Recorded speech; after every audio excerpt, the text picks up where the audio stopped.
The Chicago Bears squandered a brilliant fourth quarter comeback by Caleb Williams against the Minnesota Vikings. And now Matt Eberflus's defense is becoming a bigger problem than Thomas Brown's offense.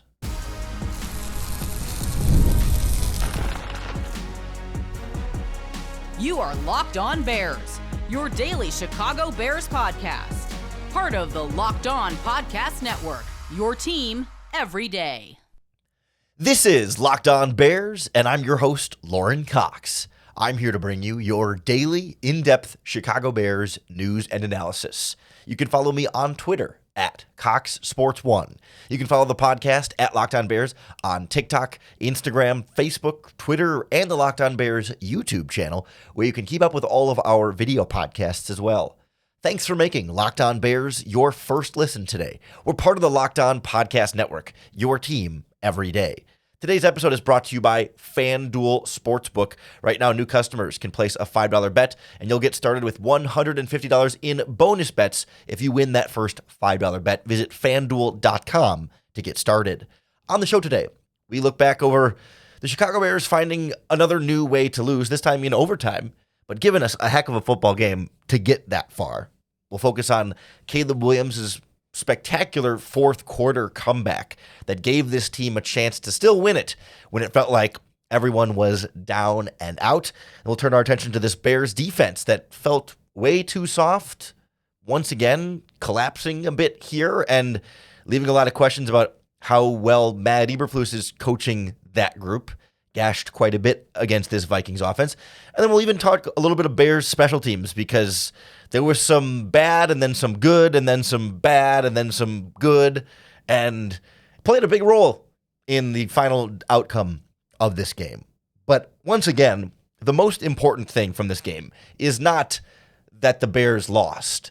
It is most important that Caleb Williams played well and was incredible, particularly in the fourth quarter, trailing by multiple scores and willing this team back into an overtime and a chance to actually win this game when we thought hope was lost. I mean, there were fans exiting the stadium in the fourth quarter when they were down 11, because it's like, oh, well, they only got a couple minutes left.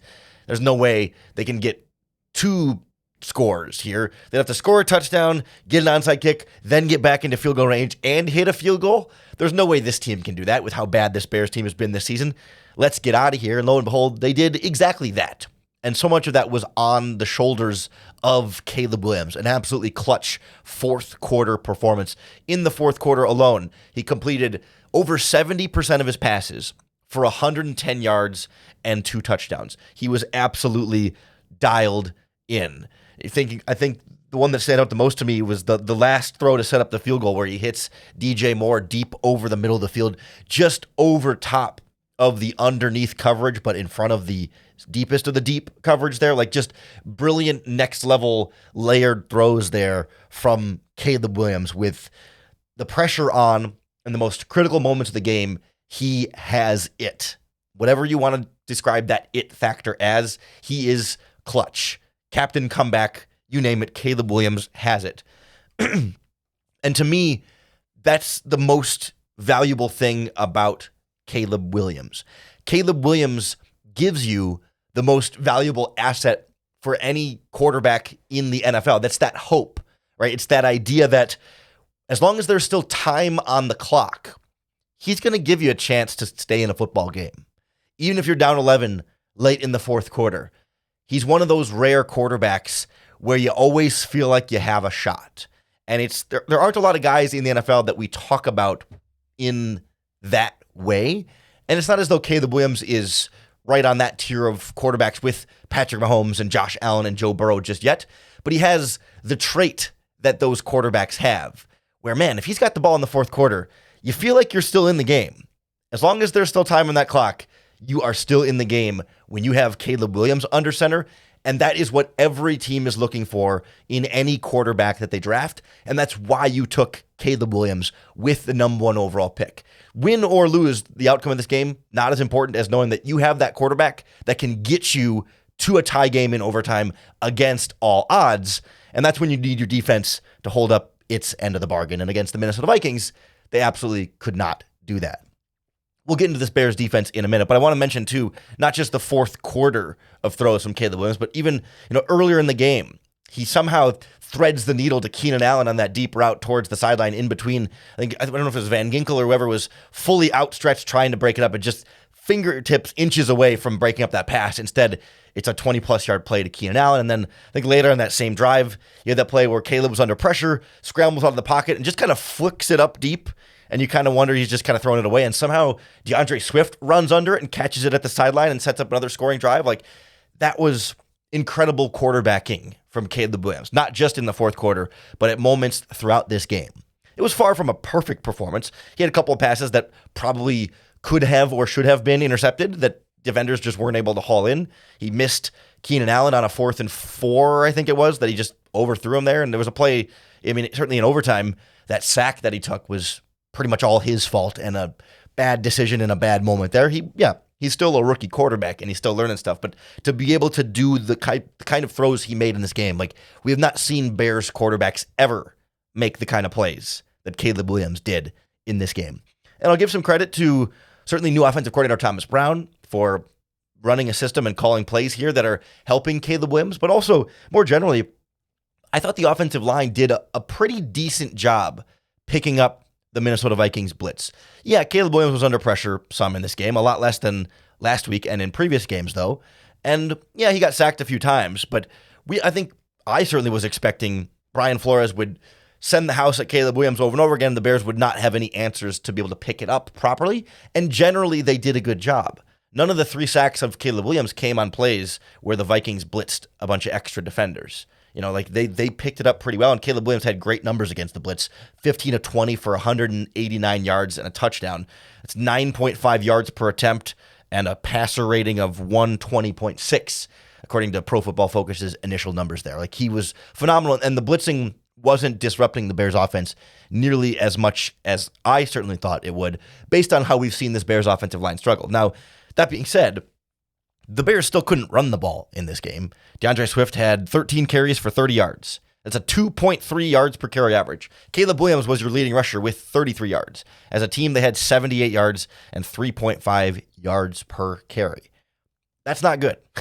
And it also, I think, makes Caleb Williams' performance that much more impressive when you knew they couldn't run the ball very well, and so the defense could kind of sit back in a lot of passing situations, and he still found and hit open receivers. But room for the offense as a whole to keep getting better there and to get more of a running game going to help Caleb Williams and make his job easier so he doesn't have to be Superman in the fourth quarter of these games. He shouldn't have had to have been Superman in the fourth quarter of these games if the Bears defense had played up to the standard we had come to expect of it, but it was way too easy for Sam Darnold, Aaron Jones, and even Nick Mullins, of all people, for one play in this game. So we'll look at where this Bears defense seems to be falling apart here and how concerned we should be about that moving forward.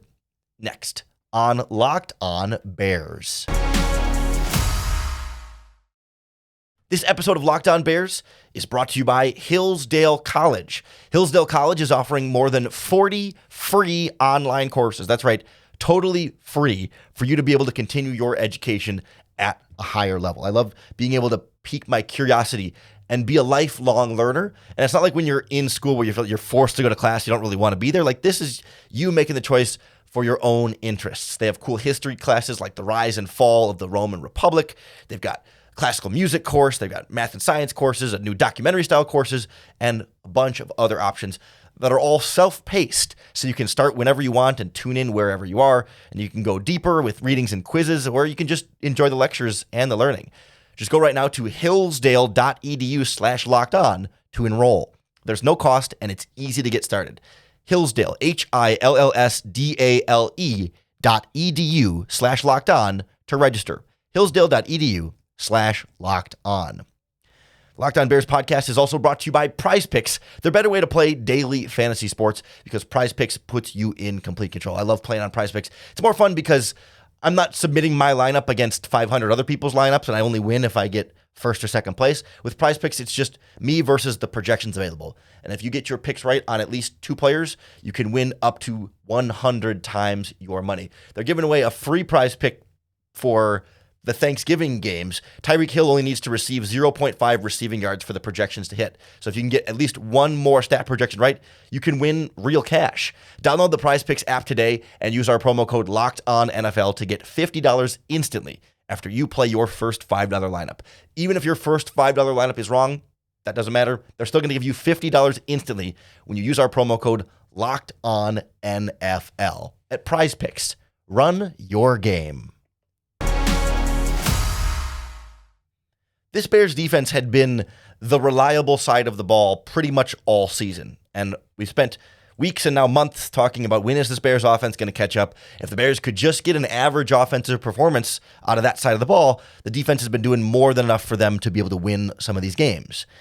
And yet, this week, it's the defense that fails the offense here. That if they could have just gotten an average defensive performance overall here, the offense scored enough to win the game. 27 points on offense was not the most the Bears have scored this season, but like the most impressive it felt for them to be able to go that well against a defense as good as the Minnesota Vikings. Like, yeah, they scored, 35 against the Jaguars and 36 against the Panthers, but like against a really good defense, the Bears put up 27 points. You would expect your Bears defense to allow fewer than 27 points, and that should have been then a winning offensive performance. But it wasn't a winning defensive performance when you give up 30 points in this game, the most points they have given up in a game this season, just barely eclipsing the Arizona Cardinals game, which also was some pretty bad defense here. But it just felt like, more than anything, it was too easy for the Vikings in this one, right? It's one thing if Justin Jefferson makes this miraculous toe-tapping sideline catch where you kind of just got to say, you know what? He's a really good football player, and he's going to get some of those sometimes. You can just say, so, you know what? You got us there. Like, that's a really good football player, and you can't stop it. They've just got to have a more talented player there. That's a little bit easier to sit with. But, like, the fact that they shut down Justin Jefferson as well as they did, 2 catches for 27 yards, and I think it was 1 catch for 7 yards in regulation of this game, and they still got gashed over and over by this Vikings defense was what was so frustrating about it then. Because it's like, man, you felt like you were right there defensively, and yet Jordan Addison smokes you down the sideline for a big 69-yard play, and then he wins a big jump ball over Terrell Smith right outside of the goal line. Jordan Addison finished with 8 catches for 162 yards. And it wasn't as though Matt Eberflus just put Jalen Johnson on Justin Jefferson all game to just take him out of the game and then let everybody else cover Jordan Addison. They weren't shadow covering him across the field like that. Like, there were times when Jordan Addison was making catches on Jalen Johnson, or at least generating pass interference penalties against Jalen Johnson, because he was flagged for 2 of those in this game. And it just felt like, man, the Bears never had a really good answer here. They couldn't tackle Addison very well. They couldn't defend him at the catch point very well. And then later in the game, TJ Hawkinson starts getting more and more involved over the middle of the field, just outside the reach of those linebackers.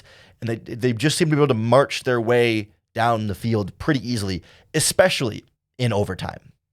That was the most sort of deflating and embarrassing part of this Bears defense. Like, they felt like they were fighting tough for a lot of this game, and that the Vikings were just making some good plays. But then, like, in overtime, they just rolled over.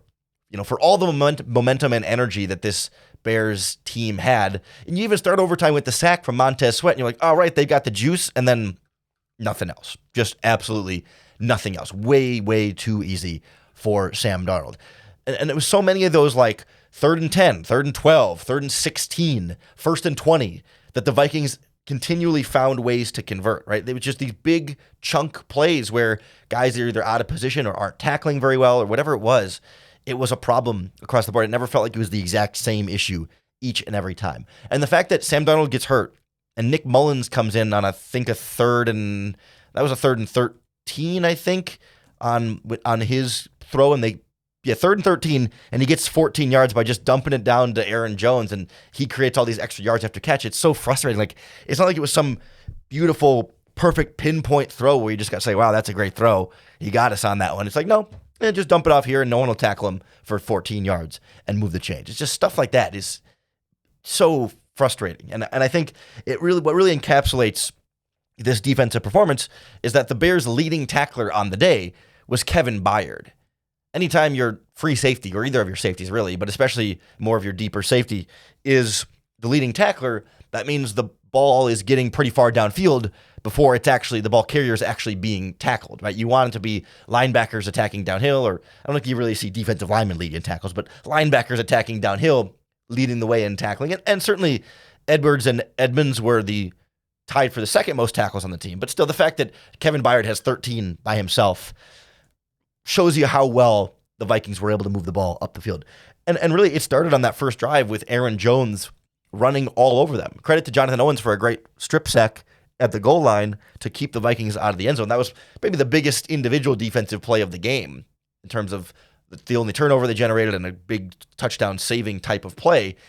But they never really had an answer for Aaron Jones. He averaged almost 5 yards per carry in this game, finished with 106 yards on 22 attempts, plus the 41-yard breakaway run. Like, he was getting whatever he wanted. For some reason, the Vikings seemed to kind of abandon the running game for like the middle couple quarters and then didn't come back to it until late in the game. And we're like, hey, wait a minute. The Bears can't stop the running game. And then they started giving it to Aaron Jones quite a bit again. But nonetheless, they never really had a good answer for slowing that down from the Bears defense. At least, on the plus side for the defense, Montez Sweat came in and had a big sack at the start of overtime, his first sack in like a month. Basically, it was good to see him make a couple of big plays like that, and he was getting some good pressure too. And Gervon Dexter hit the quarterback a time or two and was getting a bunch of pressure on Sam Darnold as well. You like to see some of the pass rush coming back a little bit here. The Bears didn't blitz the Vikings very much, kept it as a four-man rush, and at times that was getting a little bit frustrating. But I again say blitzing isn't a end-all, be-all perfect solution. It's kind of an art more than a science. So I don't know if blitzing more would have solved the Bears' problems here, because you weren't covering or tackling Jordan Addison very well with 7 guys back in coverage. So if you take even fewer guys out of coverage, I mean, maybe it gets the quarterback and doesn't get the ball there. But nonetheless, I don't think it's as simple as just saying Eberflus should have blitzed more. But I would have liked to see more stunts, more creative ways to try and get pressure on the quarterback, because it just never feels like it's quite enough from that group. And that then makes the secondary's job more difficult. And then you have injuries on the back end, so that makes life more difficult as well. And it feels like this Bears defense has really cracked the foundation here. And you wonder if they're going to be able to tighten it up, or if Ben Johnson and the Detroit Lions come in next week and tear them up even more than Sam Darnold and Kevin O'Connell did this week. That's going to be one of the big concerns moving forward here. But at least you've got an offense that's continuing to step in the right direction, and feel like Caleb Williams can keep you in the game with Jared Goff and the Lions, even if you're trailing a little bit on the scoreboard entering the fourth quarter. It does take, though, some special teams help there. And the Bears' special teams hurt them a lot in this game, and then kept them in this game and helped them in this game. And it's kind of a messy back and forth situation. I'm not really sure how much to try and blame, special teams coordinator Richard Hightower, or how much of this is some luck stuff in there too. So we'll take a look at how big of a factor the Bears' special teams was in this game, and whether we should be concerned moving forward, next on Locked On Bears. This episode of Locked On Bears is brought to you by FanDuel Sportsbook. Get ready to tackle all the NFL action with America's #1 sportsbook, because right now, new customers who bet $5 and win that $5 bet are going to get $150 in bonus bets added on top of your winnings. So if you wanted to bet on the Bears-Lions game coming up next week, or any of your favorite sports teams across football, basketball, soccer, hockey, tennis, boxing, the combat sports, you name it, they've got it all on FanDuel, all in their app that's safe, secure, and super easy to use. Or if you want to bet in the middle of a game, you get a hunch, you want to get on the action then, you can check out the latest stats, view live play-by-play, and so much more on the same page where you place your bets. So just visit FanDuel.com to join today and get your $150 in bonus bets if you win your first $5 bet. That's FanDuel.com. Never waste a hunch, and make every moment more with FanDuel, an official sportsbook partner of the NFL. We don't spend a lot of time talking about Chicago Bears special teams. That's usually a good thing. But in this game, they were great at times and terrible at times, and cost the Bears points at times, and also kept them in the game at times. And that makes it kind of a messy evaluation. Like, I've already seen people after the game saying, oh, okay, the next assistant coach Matt Eberflus can make as a scapegoat is Richard Hightower, the special teams coordinator. Fire him and make it his fault and not your fault, Matt Eberflus. And I don't necessarily know if that's fully deserved. I mean, I'm kind of torn back and forth on this, and like, how much is luck and how much is how much is poor coaching. It feels to me like when you get your field goal blocked against the Packers at the end of that game, and then your first field goal attempt in this game is blocked in not the exact same way, but a very similar way, that to me screams coaching. That, hey, we had a vulnerability in this area on special teams, and we as a team need to correct that and identify it, so make sure that doesn't happen again, and then the exact same thing happens again. That's on the person in charge, the special teams coordinator, for not correcting that. During the game, they did end up like rearranging who was blocking where in different parts of the field goal unit to try and solve the problem, but like you had all week to figure it out and weren't able to figure it out, and that feels like it falls squarely back on the shoulders of the special teams coordinator. Then you have DeAndre Carter back to receive a punt, lets it bounce, and it hits him after the bounce, and it's a fumble, a turnover, and the Vikings go and get a touchdown right after that. Like, it was a huge 10-point swing from special teams, where you have the missed field goal, that's 3 points, or the blocked field goal, that 3 points that could have gone the Bears' way, and then the muffed punt, 7 points the Vikings score right after that. That's 10 points your special teams cost you. Now, is DeAndre Carter not getting out of the way of that a coaching thing, or an individual player just not thinking it through? Like, I'm sure the Bears, I mean, we know the Bears are at least smart enough to tell a guy like, hey, get out of the way. If it touches you, it's a fumble. They know that.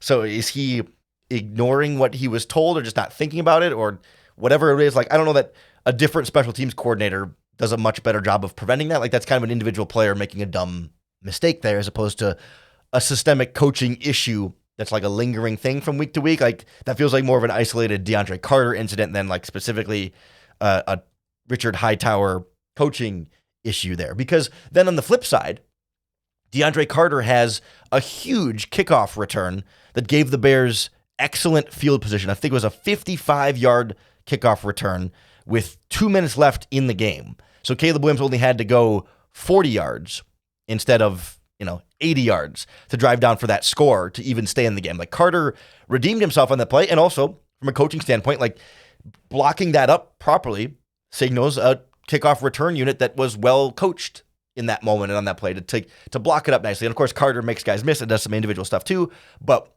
there's evidence of better special teams coaching happening there, where you're like, oh, okay, like, they actually do have something here helping them out. And it's not just like all the special teams coaching is bad and that's why they blocked the field goal. Like, it's not a clean picture here.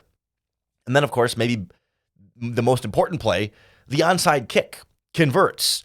And you got to think, okay, well, they practice that, I'm sure. And like, there's some coaching goes into that, but that's also a luck thing too, right? The ball has to bounce. It just happens to hit the leg of a Vikings player who was blocking instead of going for the ball. And like, I don't know that that's like a perfectly well-coached onside kick attempt, and that's why they converted that, because the coaching was so good, or is it just sort of like it's luck?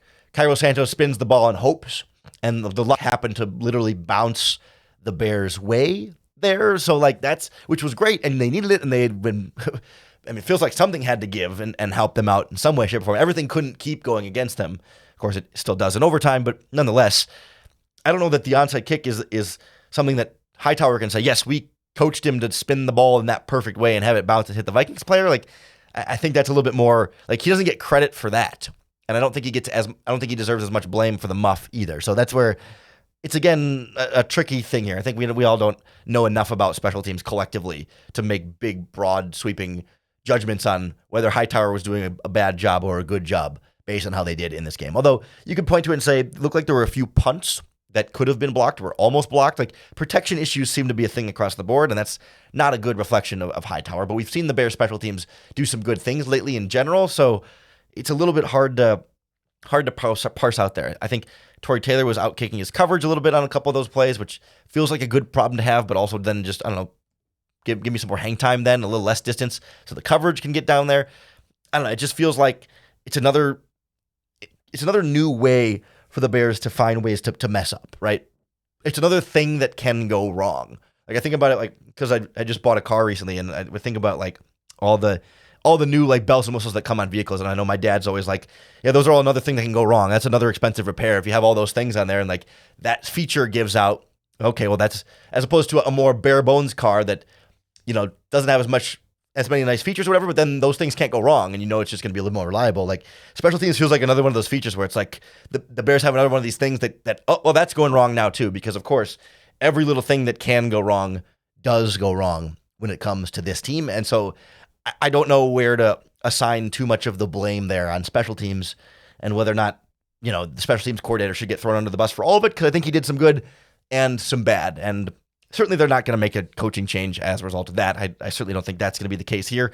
I think even though they lost, Matt Eberflus will keep his job another week. They don't want to fire more coaches in season, but it certainly was a nice, miraculous turnaround for the offense when you changed coordinators there. I'm not sure that changing special teams coordinators is going to somehow unlock some brand new special teams advantage that the Bears don't already have there. So that's where I think that unit lies at this point. And we again trudge on with the Matt Eberflus experience, 5 losses in a row, heading to Detroit on a short week. Thanksgiving game, 11:30 Central Time kickoff, the early game. And I don't know whether to feel like, hey, the Bears played the Lions so well last season that they really are going to hold up in this one and think that they can pull off an upset and play them tight, or feel like, man, this defense is falling apart and the Vikings just gashed them, so Ben Johnson and Jared Goff are going to eat them alive out there, and Caleb Williams is going to have to be Superman again to even try and keep this team close in that game. I really don't know what to expect. That's why I'm looking forward to our crossover Thursday that will come a little bit early this week. We may do it Wednesday. We'll see. With Matt Deary from Locked On Lions. Maybe we'll put it out Thursday morning and try and get it in before your Thanksgiving meal there, just to sort of see. Because the Lions have been beating up on some bad teams the last couple of weeks here, and I'm not necessarily, I guess they're playing really, really well, but it's not like these been like this super impressive teams that they've been absolutely dominating here, but they're a really good football team, and I'm not expecting, if the Bears can't find a way to finish it off against the Vikings, can't find a way to finish it off against the Packers, who are not, neither of those teams is as good as the Lions, I don't necessarily go into Detroit this week feeling great about their ability to pull one of those off as well, so we'll see. It's a short week, though, so it's going to be a condensed week on the Locked On Bears podcast. We're still going to bring you all of your daily in-depth Chicago Bears news and analysis, but it's a quick turnaround to the Lions game, so make sure you hit the subscribe button on YouTube or wherever you listen to podcasts, because that's going to be the best way to keep up with all of our daily in-depth Chicago Bears news and analysis. Thanks for making Locked On Bears your first listen today. We're part of the Locked On Podcast Network, your team every day. That includes all your teams across the NBA, the NHL, Major League Baseball, and a bunch of college teams as well. We've got you covered with your team every day across the Locked On Podcast Network. Come on back tomorrow and make Locked On Bears your first listen once again for another opportunity to bear down.